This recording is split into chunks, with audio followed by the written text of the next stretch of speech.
Bicycle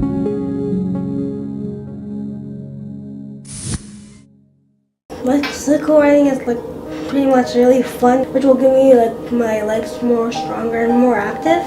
I'm really excited to tell you about the Exergame today. This is a research project that has come out of funding from NeuroDevNet and GRAND, which are both network centers of excellence funded by the federal government of Canada. I'm a developmental pediatrician and a clinician researcher from Holland, Bloorview, and what I bring to the research project is a knowledge about individuals with cerebral palsy. And then I'm working in partnership with Professor Nick Graham and his team from Queen's University, and what they bring to the mix are computer gaming knowledge and computer science. We ourselves don't have any knowledge about cerebral palsy other than what we've learned through this project, and so being able to work together with a group that has this great depth of expertise in that area has been absolutely critical. So we've been working together over the last 3 years to develop the Exergame. What we find with individuals with cerebral palsy is when they're teenagers, their body size really increases and their muscle strength doesn't increase as much. So they become less mobile and they spend more time in sedentary activities, sitting around at home. That leads to poor physical fitness and a deterioration in their mobility skills, but also it leads to social isolation.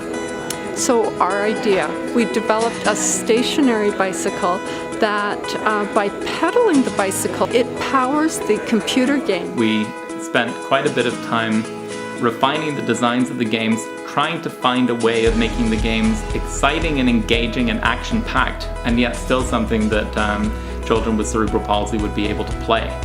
So you can see an avatar, and the more you pedal, the more power you have to play in the computer game.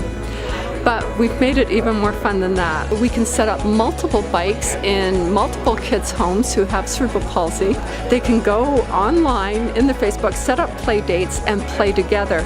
So in the computer game, you can see the other avatars of kids that are playing. What we've been interested in is trying to come up with games that have a vigorous form of activity. And so that's why we've based the games around a cycling kind of activity. And we also felt that being able to play together with other people would be part of the motivation of being able to continue. We've gone one step further in that we've built live chat into the game so they can wear a headset and they can talk to the other kids that are playing. Of the group of kids we were working with, initially only 2 of the 8 kids were able to pedal a device at all. And by the end of the first year, through refining the physical hardware, the physical bicycle, we were up to 7 of 8 kids were able to cycle and to get their heart rates up into a moderately vigorous range, which would be associated with improvements in physical fitness. What we've shown in the research is that yes, indeed, we do have an increase in cardiovascular fitness. We really do drive their heart rate up, and more importantly, perhaps, we're showing that the social connectedness is something that the teens really value, that they've made new friends and they feel less socially isolated. How did you think it helped? My legs got looser sometimes. Good. It was easier to walk. Our dream is to bring it forward and to bring this out into the real world so that it's not only kids who are involved in our research studies, but kids all over the world who can be cycling together, whether they have cerebral palsy, some other neurodevelopmental disorder, or just that you want to play and have some exercise. So stay tuned.